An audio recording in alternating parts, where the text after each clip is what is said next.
Yun. Ayan. Hindi ko mabasa. Salamin tayo. Ayan. So, isang magandang umaga po sa mga masusugid nating tagasunod. Ayusin lang muna natin yung ating tawag dito, video quality saka video voice. Good morning mga kasama. So, live tayo. May sasagot na naman tayo sa isang request na naman sa atin. So, sana makatulong to sa inyo. So, share natin yung ating mga live. Yan. So, ano natin, no? Mag-share tayo. Okay. So, good morning.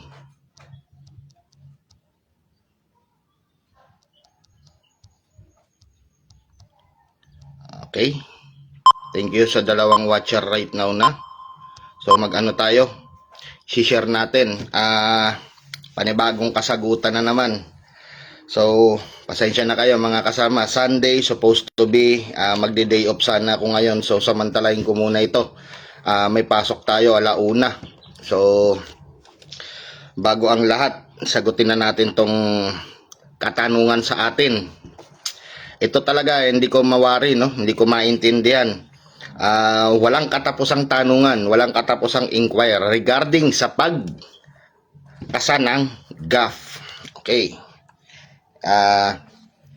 Hindi ko talaga maintindihan kung ano yung punto by punto, bakit paulit-ulit na tinatanong. Paulit-ulit naman tayo sumasagot. Paulit-ulit rin naman tayong nagde-demo. Pero siguro itong kasagutan ko to ang magliliwanag sa lahat, no? Pero bago ang lahat mga kasama, kung hindi ka pa naka-follow sa page natin, kindly follow, no? At marami kayong matututunan dito, sharing of knowledge to based on experience. And then sa ating mga kasama naman dito, ang hinihiling ko lang ay baka pwedeng konting share lang ng video natin para marami tayong mapaabutan na magagandang kaalaman, no? So yun nga, mga kasama, medyo sa larangan kasi ng paggagaf, no? Maraming aspeto na kung bakit naliligaw tayo. Kasi ang daming kumbaga, hindi ko sinasabing tama yung sa akin, Pero kasi on based on my experience, ang dami kasing maestro pagdating sa larangan na to, no? Ang dami-dami. So, ang daming nagsishare of knowledge, everything, base rin sa kanilang experience.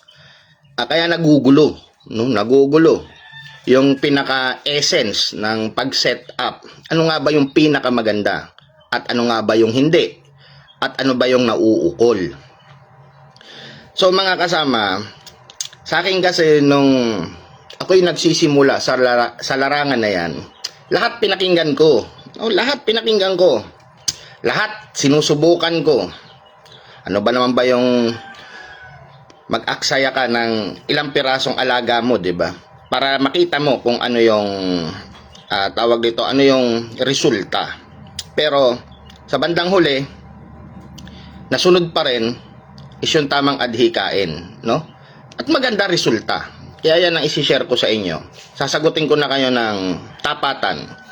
And then, yung itong pagkakataon na to, kunin ko na rin, no? Kukunin ko uli ang pagkakataon na to. Dahil paulit-ulit tayo nagla-live videos. Marami pa rin sunod-sunod na nagtatanong pertaining, no? Diyan sa Dr. Blues. Inuulit ko mga kasama, kaya hindi ako sumasagot kapag yan ang tanong nyo, nilalike ko lang at hinaheart ko. Because, matagal na sarado ang breko. No? Kahit anong gawin nyo pa sa akin, wala na kayong makakatas sa akin para sagutin ko kayo sa punto by punto sa pamamaraan ng Dr. Blues. Kasi unang-una sabi ko nga ayoko kayong maligaw. Kasi wala na nga legit na Dr. Blues yan. Kung yan ang gusto nyo marinig sa bibig ko, wala na legit. Ngayon, paano ako nakakapagsalita niyan? Isa kami dati sa exclusive distributor ng produktong yan. Ngayon, hindi na nga kami umaangkat dahil wala na nga As in, wala na. Sarado na po. No? Naibenta na. At inaantay pa namin kung yung nakabili ay ipoproduce niya uli ang teknolohiya ng produktong yan o hindi na. O babaguhin na nila ang formulation. So, antabayanan nyo yun. At kami naman nakaantabay dyan, no? Updated naman kami dyan. So, pero wala na ho, no? Wala na. O, ganito mga kasama. Balik tayo sa topic. So, mapapansin nyo mga kasama, marami ng tinatawag na settings ngayon. May tinatawag na moisture, may tinatawag na, tawag dito yung center as, left pelvic, right pelvic, balagbag, banlag settings, finger settings. Ang dami, no? And then, may tinatawag na CSTS. Yan yung isa sa pinalaganap namin. Actually, hindi settings yun eh. Pang-aasar lang ho talaga yun. Kaya ganun yung naging pangalan ho namin noon. Nung nabubuhay pa yung aking butihing kaibigan at kumpare na si paring Raymer. Kasi kaya nga si STS eh, common set, no? Common set gap settings. So, bahala na kayo mitindoron. Bawal kasi yung salita na yon dito. So, sentido komon ang paiiralin. Hindi settings yan. So, ito lang kasi mga kasama yan. Logic by logic. Ano nga ba ang dapat mong sundin? Number 1, yung pagpupundasyon. No? Kailangan, kung ito yung prapto, makuha mo yung pinaka-anggulo ng tamang pundasyon. Dito ka muna. Dito mo muna sipatin sa pinakailalim. Yung pagsiset mo ng pundasyon. Ano ba yung pundasyon? Yung ilalim ng, yung pinaka-base ng garol, no? Kailangan, ganyan kasi ang prapto pag sinilip mo, di ba? Nakaganyan. May daliri siya rito, nandito yung prapto. Kailangan, yan sa center na yan, ito, kung narito yung prapto, no? Sa center na yan, kapag seset ka, kukunin mo yung pinaka-pundasyon nito, papunta rito. Kumbaga yung gitna. So, kung natukod mo na at nandun ka sa gitna, yung pagpapalapat. Kailangan nga, sabi ko nga sa inyo, pag nagpalapat kayo ng tinidor, no, ng garol, yung flat na flat, para yung force of impact nandoon. So, yun yung isa sa pinaka-basic na pundasyon. Ngayon, yung pagkuha ng tumbada ng ating sandata, no? Yung tinatawag na anggulo-anggulo nga. Bakit 1230 ang ginagamit ko? Ang 1230 kasi, pag ibinaba ko, maganda pa rin ang lapat, no? Nagagalaw ko ng adjustment. Pag tinaas ko ng bahagya, maganda pa rin ang pundasyon. Hindi siya lumalagpas sa tinatawag na pantay lamesa. Unlike yung naka 1 o'clock, yung sinasabing eskwalado. Pag binaba ko siya, in-adjust ko, at inikot ko binaba, may nahabol ako, ang pauna natin masyadong nakasentro na sa paa ng ating alaga. Sa ganong paraan, wala na yung base foundation. Pag inangat ko naman siya, instead na pantay ang paunan mo, aangat yung paunan mo, so nakasiling naman, wala pa rin sa pundasyon. So yung isang reason kung bakit hindi ako gumagamit niyan. Sa akin, dapat ang limitasyon ko, pantay paunan, bababa ako ng bahagya, hindi ako tatapat dun sa sentro. At least meron ako matitirang 35 degree para maganda yung kanyang lapat. Okay? So, yun. Pangalawa, yung level. Yung dulo, yung level. Ang objective ko, umangat man ako dun sa tinatawag na center spur. Ang spur kasi, iba-ibang tubo. No? May diretso, may nakayuko, may nakataas. Ang importante, yung tinutubuan. Kung bilog yan, tinutubuan, imaginein mo na yung pinakasentro. No? Kahit nakayuko siyang ganyan, ito yung tinutubuan. Dito ka sumilip sa tinutubuan. Kunin mo yung sentro. O halimbawa, nakababang ganyan. Ito yung pundasyon niya. Ito yung sentro niya. O diba? Ayan yung level ng tip ng iyong armas. Tumaas ka man, ang pagtaas mo, 2 to 3 mm, okay pa yan. Lumagpas ka dyan, medyo mahirap na yan ipasok kapag nakahiga ang kalaban. Kapag dinaanan, medyo mahirap ipasok. Kailangan dumikit muna ng konti at idiin, no? Hindi unlike nung nakalibel ka, dumaan lang yan, ipitik man yan, kakapit yan. Yun ang importante. Next, alinyada. Nakuha mo na yung sa base, yung tamang base mo, nakuha mo na yung level na hinahanap mo, saan mo ngayon ia-alinyada yung pinaka buong katawan ng blade mo. Natural, sabi ko nga sa inyo, may mga blade na ang gawa hindi diretso, konting bahagyang ganyan, kaya yung iba nagtutwist pa ng garol para itayo. Bakit ba kailangan itwist yun? Pag medyo nakahiga kasi, subukan nyo, no? Kahit sa karne, no? Kumuha kayo ng matalas na gamit. Itagilid nyo, ipasok nyo. Makunat. Unlike yung itayo mo, na nakaayon, ipasok mo. Mabilis. Kaya yung iba, nakakaranas ng pagkabali pag umipit sa likod. Alam nyo ba ang force power ng ating alaga pag umi-strike kung gaano kalakas? Napakalakas po niyan. Tumutwist yan.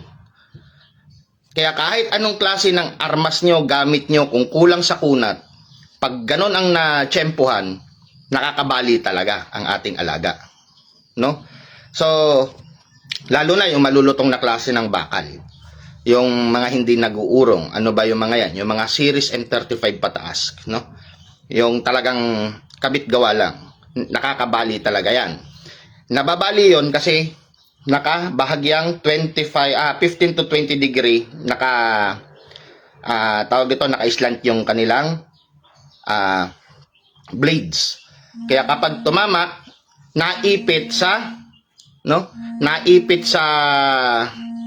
tawag dito, naipit sa buto.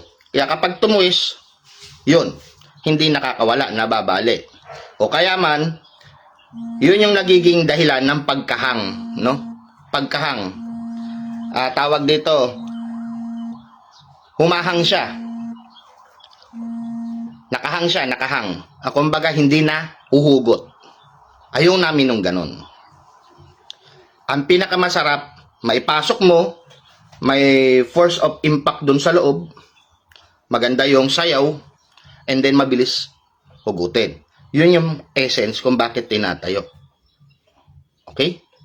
So, marami kasing nagsasabi,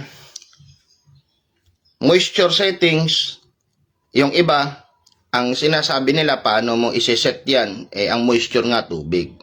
So, naintindihan ko naman yung gumawa ng essence niya na nagpapaliwanag. Ang sinasabi niya, yung hangganan ng flexibility ng paa ng alaga during na naka-point out siya, kung nakabase, dun sa tinatawag na kung accurate ba yung, di ba nagpo-point tayo, hinahabol natin is yung tamang moisture nila. Pag tama ang moisture daw ng alaga natin, maganda yung flexibility ng mga katawan, which is totoo. So, tinitingnan nila yung hangganan. So, galing dun sa hangganan na yon, dun sila nagbabase ng set. Kasi meron talagang maluluwag ang mga paa, pag maganda ang moisture, talaga mahaba ang hangganan. So, dun sila kumukuha ng set. Pero, basically mga kasama, tadero tayo Ang ugali natin, once na bago tayo magkasa, is check up tayo ng paa. Tinutwist talaga natin yan dahil tinitingnan natin yung luwag. Kumbaga, yung ikot, no, yung ganun na, yung twist ng paa. Tinitingnan natin yan. Kasi, from the standard na hinatak mo siya at tinwist mo, tandaan mo na yon kung gaano kahaba ang twist niya. Kunin mo yung kalahati, no, ibalik mo siya ng kalahati. So, ito yung sagad, ibalik mo ng kalahati, no, makikita mo naman yan kasi basihan mo yung prop to. Pag binasihan mo yung prop to at inikot mo, makikita mo na kung hanggang saan siya. Then, ibalik mo ng kalahati. Galing doon sa kalahati na yon, sipatin mo ng nakatayo yung blade mo. Yun ang pinakamagandang baybayin mo pagdating sa pagsiset. So, yun mga kasama. Kaya wag na nating pahirapan pa. Tayo namang mga maestro sa online, wag niyong lituhin ang mga baguhan. Simpleng-simple ang essence ng paggagaf. Ang daming maestrong nagtuturo ng kung ano-ano. Isa lang naman ang punto ng lahat ng yan. ang tumama ng maganda. Yun na lang ang sabihin natin. Wala na. Gawin na natin ang salita dyan. Gawin natin simpleng-simple. Basis of gapping. Traditional gapping. Wala na kung anong settings. May settings sa ganito, ganyan, settings sa ganyan. Ituro nyo po yung natural na essence. Ang essence natin is smooth, swak, at easy to install. Yung may accuracy. Ang importante dyan, accuracy. Turo ka nga ng turo ng setup mo. Ang sinasabakan mo naman, tupada. I-try mo sa malaking labanan kung uubra. Diba? Kasi iba ang mga estilo nung nasa malalaki. Kasi yung mga nandyan na kumakabit dyan, inexperience din nila kung saan sila mas maganda at hiyang. Doon mararanasan mong tumapat sa mga dekalidad na tadero. Ngayon, ang daming nag-comment dyan, yung sinabi kong walang magaling na tadero sa bulok na manok. Totoo naman. Tadero ho tayo. Hindi natin alam kung ano ang bawat alaga na sasampa sa atin. Nakakasahan natin. Hindi natin alam kung ano ang nasa likod ng isip ng mga may-ari niyan. Tandaan nyo sa industry natin, marami ritong mananabit. Yung ganun lang ang mahalaga. Kahit reputasyon ang nakataya. No? Ngayon, kung yan ay napurga, isang araw, bago yung exam, palagay nyo ba, lalaro ng maayos yan? Kahit anong ganda husay niyan, ang lambot niyan, stress yan. Pero hindi ko sinasabing 100%. Meron pa rin chances kapag nakapukul ng isa. O, tapos, kahit na ikaw ay baguhan, o sabihin natin, bago sa industry ng gaff, kung super naman yung alagang kakabitan mo, eh kahit pa paano, kahit hindi nakaayos ang kasamo, may chance kang manalo. Yun nga lang, butas ng karayom. What more kung maganda ang plastada mo, tapos maganda pa at nahupakahusay pa ng alaga mo. Bonus factor, samahan ka pa ng buenas, ay mahirap kang gibain. So, sa paggagaf, tandaan nyo mga kasama, tatlo lang ang objective mo. Makuha mo kung saan ka tatapat ng pundasyon mo sa base. Pangalawa, yung level ng dulo ng iyong gamit. Pangatlo, yung tamang tayo ng ating gamit. At lahat yan nakabase sa paa ng ating alaga. Adjustment, usapang adjustment. Uulit-ulitin ko ulit sa inyo mga kasama. Huwag na tayong paikot-ikot. Kung ako daw ba ay nag-a-adjust kung sakaling may diferensya, tihaya, taob, piki, sakang. Sa akin mga kasama, hindi ho ako nag-a-adjust. Pero take note, pag malakihan ng sasalihan yung eksaminasyon, ang isa lang ang pinagbabawal ko, huwag kayong gumamit ng alagang taob. Kasi kahit anong gawin nyo doon, mga kasama, kahit adjustan nyo yon, may disgrasya ang sarili niya, kahit i-adjust mo pa yan, at mahirap makapasok ng patama. No? And regardless, wag nyo nang gamitin yon. This is a friendly advice. Wag na nating magmagalingan pa. Ako, experience ang tadero. Pero yan ang pinakaayaw kong kasahan. Ang taob. Kasi yan ang pinakamababang porsyento sa pagkapanalo. Okay? Ngayon, kung encounter ka ng tihaya, encounter ka ng pike, encounter ka ng sakang, huwag mong basihan yun mga kasama. Sa haba, i-safe factor mo kung alanganin ka. Safe factor kalambutan. Okay? Ngayon, iset mo lang siya sa center line ng kanyang shank o paa. Bakit? O, uulitin ko. Ikaw, sakang. Ikaw na tao ka, piki ka. Mag-away kayong dalawa ng sipaan. Ano ipang sisipa nyo? Talampakan pa rin, di ba? Tatama, hindi. Tatama. Kasi nga ho, you are born na ganun ang estado at kalagayan mo. Kaya kapag sumipa ka sa kaaway mo, paa pa rin ang itatama mo. O wag na lang doon. Gawin na lang natin tao sa tao, kamao sa kamao. Komang ka. Di ba? Komang ka. Ayan, komang. Suntukin mo ang kalaban mo. Anong itatama mo? Kamao pa din. Logic. Ngayon, sabihin na natin komang ako.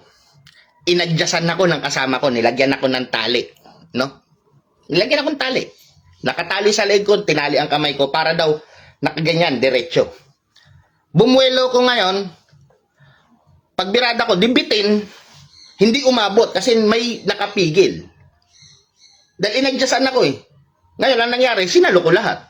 Unlike nung malaya to, bumira ko, lumikuman sa dulo, instinct ko kung saan ako aasinta kasi alam ko kung saan papunta kamay ko. Same sa alaga natin. Kaya, huwag kayong magpapaniwala sa setting-setting. Sarili nyo, paniwalaan nyo mga kasama. Tandaan nyo, sa industry natin, sa larangan natin, malaya tayong mag-isip. Malawak to, mga kasama. Doon tayo sa may basihan. Whatever the setting it is, iisa lang ho yan.